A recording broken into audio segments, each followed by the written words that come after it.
Това е къщата на дядо ми. Строили се 1934 година. Докато беше жив и почина 2001, всичко беше прекрасно. И после роднините ми любими се фанаха гуша за гуша да делат бащино имане.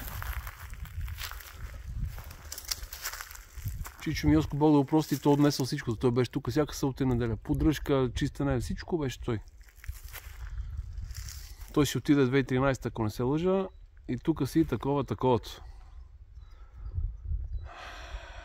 Лицето Крумов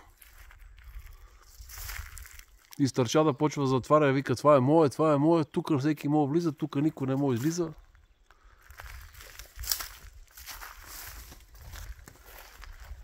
Не знам си какво било.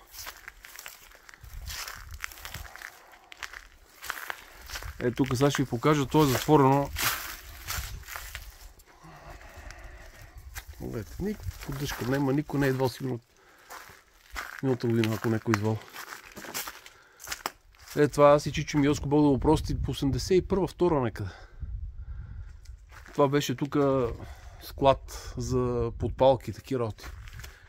И ние двамата една събота и неделя го изчистихме, изкарахме отвътре абсолютно всичко. Всичкият буклук, долу се сложиха едни, то не се вижда от светлината. Чакай да питам. Сложихме долу едни плочки. Те се виждат. Това сме ги редили аз и Чичо Милско. Тук стана чудна летна кухня. И лицето Крумов си вкара тук този гардероб и казал: гардероба е мой, понеже тук всичко това е мое.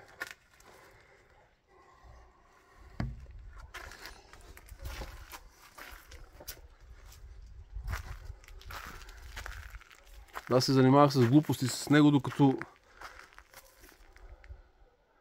беше на принципа: дай пари, защото изобщо въпросът е: имаш ли пари, никога не е седял. Беше: дай пари, защото трябва да направим еди какво си, трябва да направим еди какво си. Аз работех като вол тогава. Дай пари, че изгоре покрива, там се беше запалило веднъж. Се ремонтира целият покрив. Дай пари, дай пари.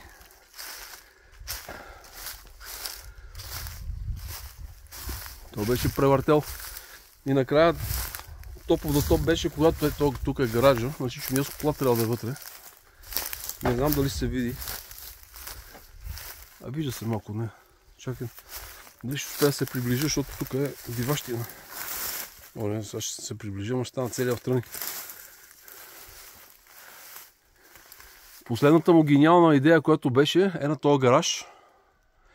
Вика: ще бием една плоча и отгоре ще направим една стая, като отидем да има къде да спиме. Викам: аз тук съм изсипал 1000 левове, за да бия плоча и да правя стая, в която ще живея. Да има къде да спа. И му казах, че прекратявам финансирането на безумните му проекти. В резултат на което ми биде показана вратата. Ми беше обяснявано, че не съм желан в неговия дом.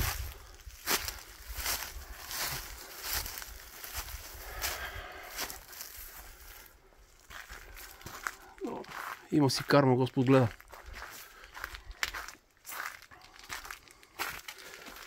Тук госпожа Дешева, небезизвестният хипопотам с огромната уста, който иска лапа всичко,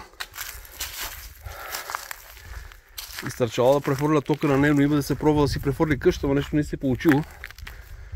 И се фанали гуша за гуша с братовчетка ми Елена.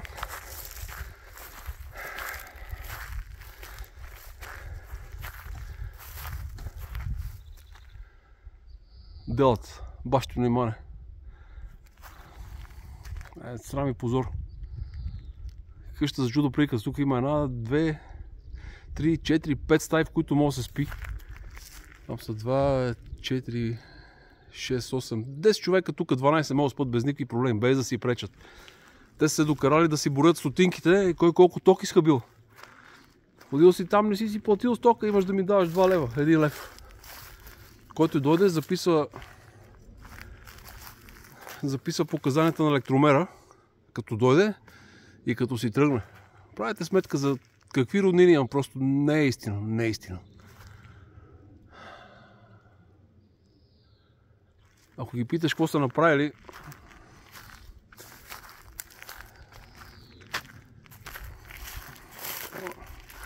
пак ще кажа, има карма. Има карма. Къщата дотнали завесите, вътре нищо не може да се види. Дядо ми живееше на първия етаж, Бог да го прости.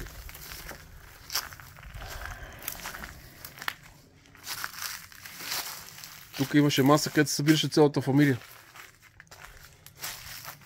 Някога преди много години баба ми беше жива, значи около 80-та. Тук пред тази врата се снимахме. Тримата братя, баба, дядо и ние всичките внуци. Може би има някъде снимката вътре, но не съм сигурен. Било, бешело. Опознава си роднините, кога дойде време да се дели имот.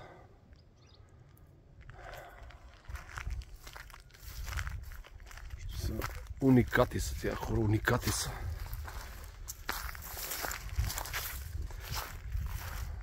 И она хиената с големата бегемотската уста изтърчала да префърля, обаче да префърли партиди става, ама да ходи да се оправи документите по общината, не. И аз днеска сумати часове в общината, декларации, не знам си какво си. С това се занимавах. Те борове беха малки, сега са пораснали, аз не съм идвал. 2007 година бях последно тук.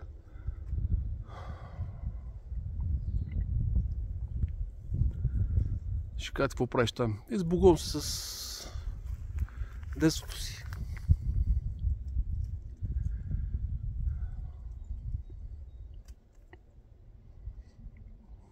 Най-милите спомени. Нема ги вече. Има само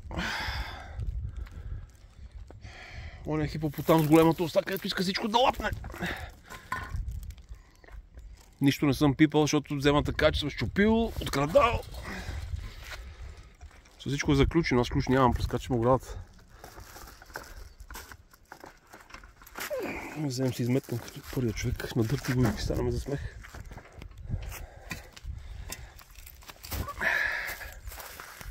Тук някъде беше чисто някога, че Милско си паркираше колата. Отзад другите като се събираха.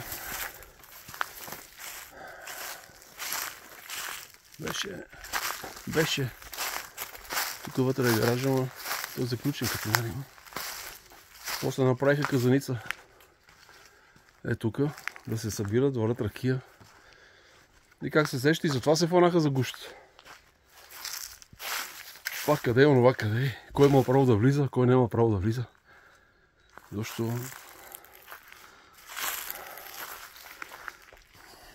дядо ми е мам си Джей Дурки, ако разбере.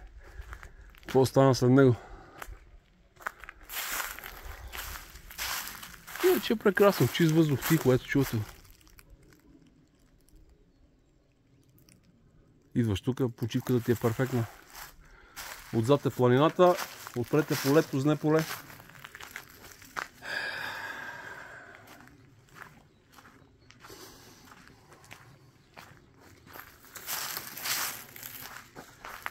И това ми е, направих си една-две снимки за спомени. Видим какво ще бъде. Понеже предполагам, че някой роднина ще го види. Още един път ще кажа, нищо не съм щупил, нищо не съм запалил, нищо не съм такова, защото такива работи приказват. Крум като отиде ще запали къщата. Не е нормално, има кой да пали. Има кой да пали. Това са сливи, едно време даваха сливи, се събираха, се правеше се ракия. Но не знам в момента дали някой има. Ще да пуснем още един път къщата, че не е запалена. За милите ми кавички роднини. Ето, жива и здрава е къща, вратите са заключени. Ключ нямам, прескачах през оградата. И така. Ако някой пита какво представляват роднините ми, това. Защо вика не поддържаш връзка с тях? Ако поддържа връзка? Всеки вика дай. Един от тях вика, аз съда за хората по това, кой какво ми е дал. Мене ми е дала баба ми даде баща ми и викам, после ще искаш децата да ти дават, ти какво ще правиш?